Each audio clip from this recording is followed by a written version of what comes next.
Welcome back everyone to the Corporate Chess channel, where my goal is to help my kings and queens navigate throughout the corporate world. My name is Kevin Gardner, and today we're going to talk about resumes. Speaking from my prior experience as a hiring manager, I can tell you that people struggle a lot with resumes. I've seen resumes that were too long. I've seen resumes that were too short. I've seen resumes that were inappropriate for the industry. I've seen a lot of bad resumes. There's not just one way to write a resume. However, every resume has three common characteristics: the experience, the skill set, and the education. No matter what industry that you're in, your resume should never be missing those three critical elements. The reason why it's important to have a good resume is that it is the employer's first look and first impression of who you are without getting a chance to meet you. In a lot of industries, your resume is reviewed by a computer first before a person ever sees it. This is done as a quick way to weed out ineligible or unqualified candidates. Because it's a computer and it's programmed, that means that it's not always accurate in when it disqualifies people. The best way to make it through the first pass through a computer is to make sure you have those three critical elements on your resume. The next thing you want to do is to make sure that your resume has keywords that are specific to the industry or the position that you're targeting. So if you were looking for a trainer position, your resume should include all your experience with education. That education experience should come from formal education training or the fact that you've done it on another job. If you're targeting a career in project management, your resume should indicate past projects that you've worked on successfully, I hope. In lieu of any PMP certification, if your resume shows successful projects and it's clearly indicated, you'll pass through the computer's first look at your resume and onto the human review, which is the most important. Education is kind of a touch and go subject. Some positions require certain levels of education and some don't. When I've been on the job market, I'm actually looking at the education requirement, because the education requirement more times than not will tell you what level of salary that you're going to be looking at. So a position that requires just a high school diploma, you're not looking at a high salary in that position. On the contrary, some positions that require a bachelor's degree still don't pay much, but your level of education can significantly impact what your salary range is going to be. Having a college degree looks good on your resume. If you intend on enrolling in school, put that on your resume with your future or anticipated graduation date. List your degree, and hopefully your degree matches the career that you're pursuing.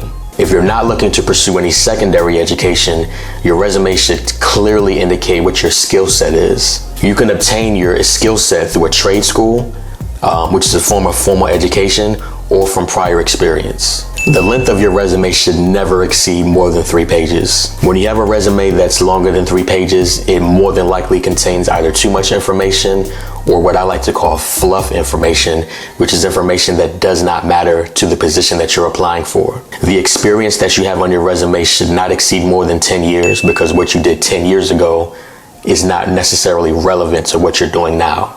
If you worked in the same position or have been working for the same company for 10 years, that can be a red flag for employers, because it shows that you're not taking an initiative in moving forward with your career. On the contrary, having too much experience or too little time at jobs is also a red flag.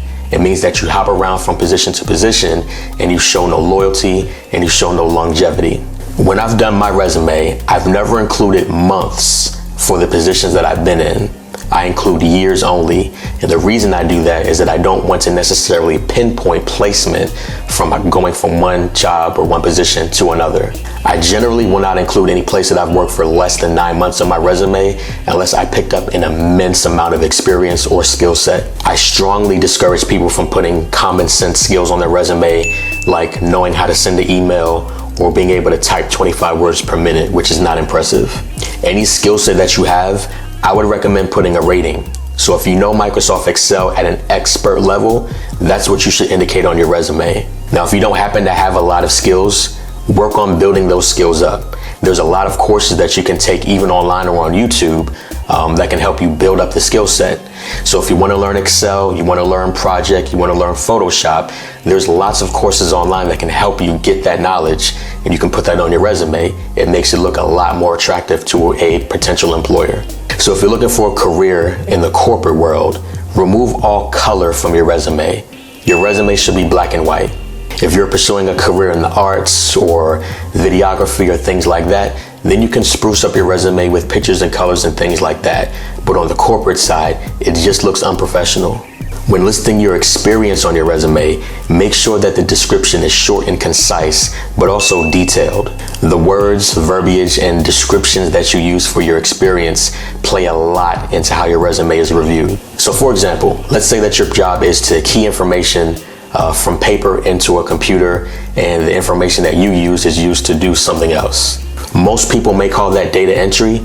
I will call it configuration. So if you're putting data into a system and that same data is being cross-functioned between tables or other departments, you're configuring the system to do something. The word configuration has so much more depth to it than data entry. It shows complexity, it shows experience, and that's what you need to stand out on your resume. Look at all of the descriptors on your resume and see if there's better wording, better language, better verbiage that describes what you've done in that position. Don't just use a thesaurus to find bigger words to swap out from your description. Take the time to really think about what you've done and how it should be communicated on paper. Because again, your resume is the employer's first look at who you are as a person. So as I've stated previously, the information on this channel is free, obviously. My ultimate goal is to make sure that I'm providing tools and services to help you succeed. So for the first 2 weeks that this video is posted, you can email me your resume and I'll give it a free review. So I'll offer tips and recommendations to your resume, and you can just email them to me, and again, it's free of charge. So there's a lot of information on the internet about how to write a resume, and there's not a one-size-fits-all situation. Your resume should be tailored to the position or the industry that you're applying to. So if I'm working in healthcare, what I've done in retail really doesn't matter unless I'm applying to a customer service position. If I'm applying for a project management position, the fact that I waited tables is irrelevant to that position. Everything in your resume should align with each other. It should have a theme. It should be cohesive. That's one thing that I can say that has disqualified a lot of resumes that I've seen. Please be sure to leave any comments or questions you have in the comment section, and make sure you like and subscribe to the channel. I hope that the information that I've provided to you today is helpful to help you move forward with your career in the corporate world.